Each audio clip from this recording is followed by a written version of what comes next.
And he's addressing the families of those who have lost their loved ones at the Pahalgam terror attack. Amit Shah saying Bharat is going to be unsparing. Chun chun kar marenge. Identified, track, punish, underlined yet again by the Union Home Minister. Listen in.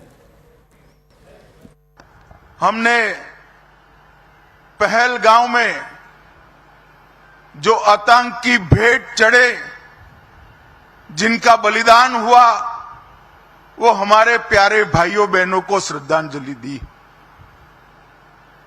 मैं आज उन सभी आतंक की भेंट चढ़ने वाले हमारे नागरिकों को, उनके परिवारजनों को कहना चाहता हूं, एक क्षति सिर्फ आपकी क्षति नहीं है, आपके जितना ही दर्द देश के हर नागरिक के दिल में है, हर नागरिक इतना ही दुख का अभिव्यक्ति करना चाहता है। और मैं आज पूरे देश की जनता को यह बताना चाहता हूं कि 90 के दशक से कश्मीर में जो आतंकवाद चला रहे हैं, उनके खिलाफ हमारे प्रधानमंत्री नरेंद्र मोदी जी का जीरो टॉलरेंस का नीति है। हम मजबूती के साथ अपनी लड़ाई लड़े हैं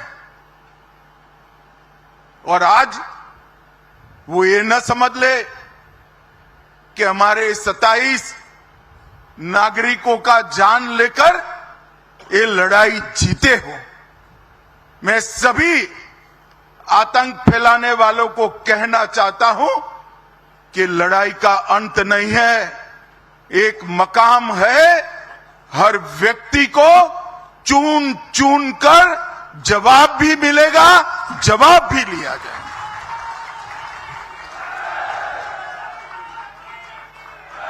नरेंद्र मोदी जी के नेतृत्व में चाहे उत्तर पूर्व हो, चाहे वामपंथी उग्रवाद का क्षेत्र हो, चाहे कश्मीर पर पड़ी आतंकवाद की छाया हो, हर चीज का मजबूती के साथ हमने जवाब दिया है। और अगर कोई एक कायराना हमला कर ये समझता है कि हमारी बड़ी जीत है, तो एक बात मन से समझ लीजिए, ये नरेंद्र मोदी सरकार है, किसी को बख्शा नहीं जाएगा, किसी को बख्शा नहीं जाएगा। इस देश की इंच इंच भूमि पर से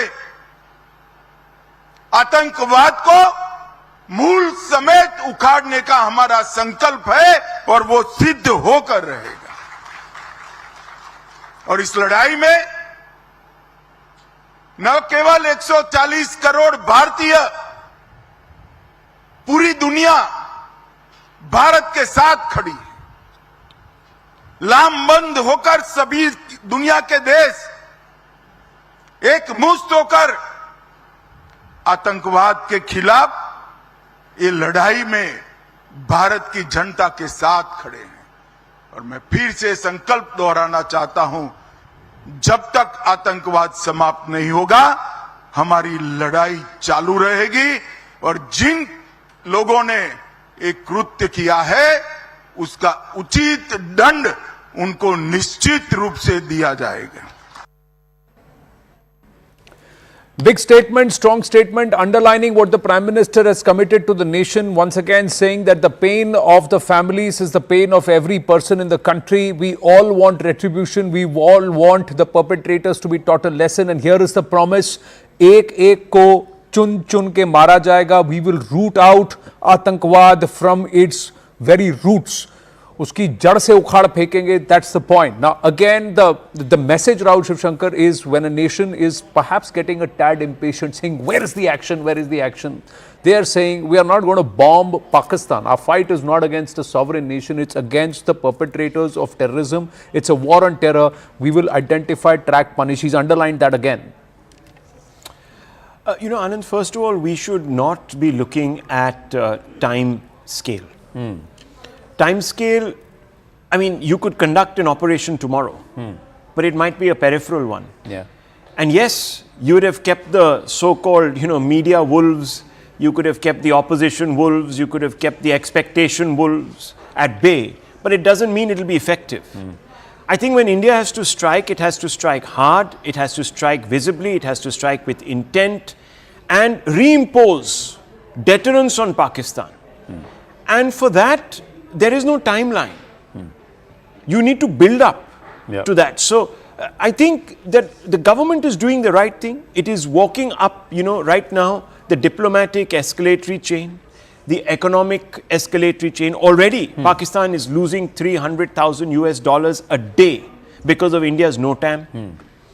There are problems. Yeah. It decided that, in its act of bravado, no Indian plane will be allowed over its airspace. But every time an Indian plane, and this is the third busiest international hub in the world.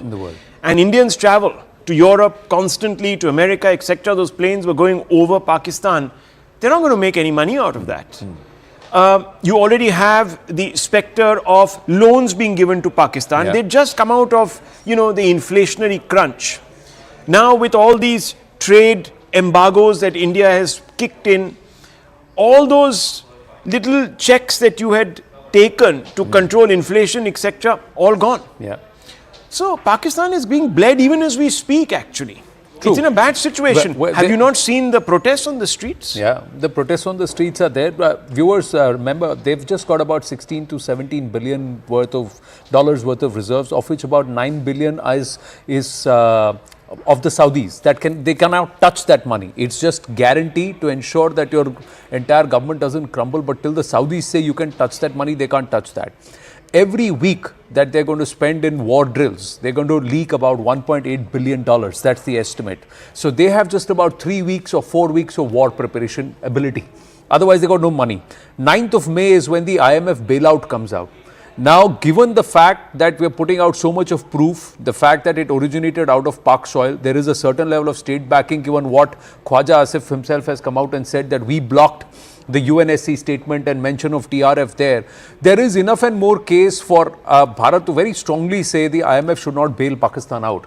Now, if those things happen, then we are actually crippling them far more than landing a missile on a military base or a kind of escalation. Or should we do it at a time when they're so crippled that they can't fight back? Absolutely. And then you target those terror bases, move into those spaces and occupy them once and for all. Every day that you deploy and every day that they counter you, after all, if you're carrying out naval exercises off the coast of Gujarat, just about 150 kilometers from their shores, their boats, they have to do the same. That is expense. That is consumption of fuel. You're also using munitions to test, etc., to do all these drills. Back home, you're flying these jets between Islamabad and they're the ones Lahore and those Karachi, sorties, absolutely every day. So, look, every day that these Pakistanis, let's just go back to the China-India face-off. We had to deploy a lot of troops. We had to build up a lot of infrastructure. Then you have supply lines, you have a lot of costs. So, we were feeling the pinch here in India. But a broke economy like Pakistan. We can still afford it. We are also spending about 70 crores per day, if not more. But we as a nation can afford it. We've got a stable economy and we've got, a certain level of bullion and reserves where we are not waiting on other nations' doles and the IMF doles to survive. So Pakistan has to feed its own people too. But look at the nation and the level to which it can fall, Rahul.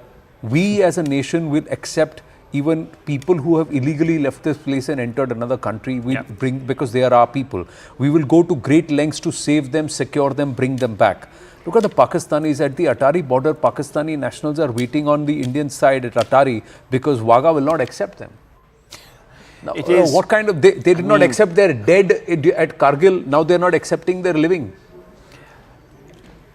To go to the extent of trying to thwart India, you're disowning your own. I mean, it tells you something, doesn't it? To thwart India, these people have unleashed a dictatorship on their own people in Pakistan. The army rules Pakistan. It says that the only thing stopping you from being run over by India is us. Yeah. And in the name of that, they blackmail their society into completely surrendering to Rawalpindi. Yeah. This country is run from Rawalpindi. Yeah. That's it. True. So, you know, turning on your own citizens is par for the course. I mean, they turned on East Pakistanis, they've turned on the Baluchis, they've turned on the Pashtuns, they've turned on the Sindhis. There's widespread unhappiness today. I was looking at this video. In the assembly, there is a leader who is talking about how he had heard from his own cadre, given his soldier a lift. So the soldier gets into the truck, starts unpeeling his clothes. He turns into he had his uniform on. He said, but why were you wearing civilian clothes? He said, you wouldn't have given me a lift. I need a lift. I want to get out of this place. Okay, we're getting very badly sort of treated by the locals in Balochistan. We need to move on. And he changes his clothes. And he says, you don't even know how they hate us. This is the state of affairs. So, the state of affairs, we've just got limited time to take you through another development that we're flashing on the screen. The Raksha Mantri has had a chat with his counterpart, the US Secretary of Defense, Peter Hegseth.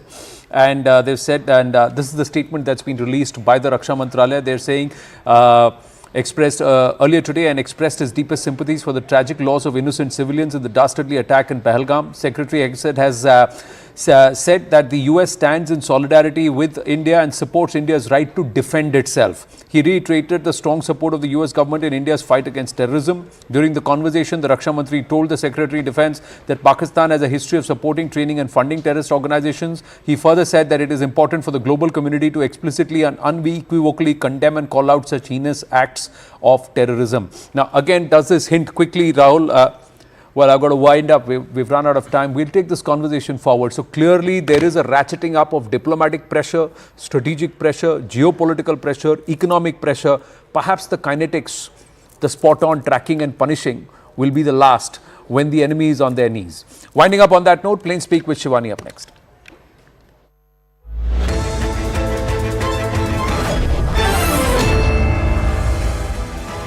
Welcome everyone. Thanks a lot for staying with us. You're watching Plain Speak with me, Shivani Gupta. It's been 9 days since the Pahalgam terror attack, and the Islamist radicals who unleashed this mayhem in Baisaran Valley are still at large. On ground, our forces are peering into every single corner. Our borders have been fortified, security has been heightened, security checks and raids have been an everyday affair since. There are strong indications that the terrorists involved remain active and hidden. The mountainous terrain is posing a hindrance.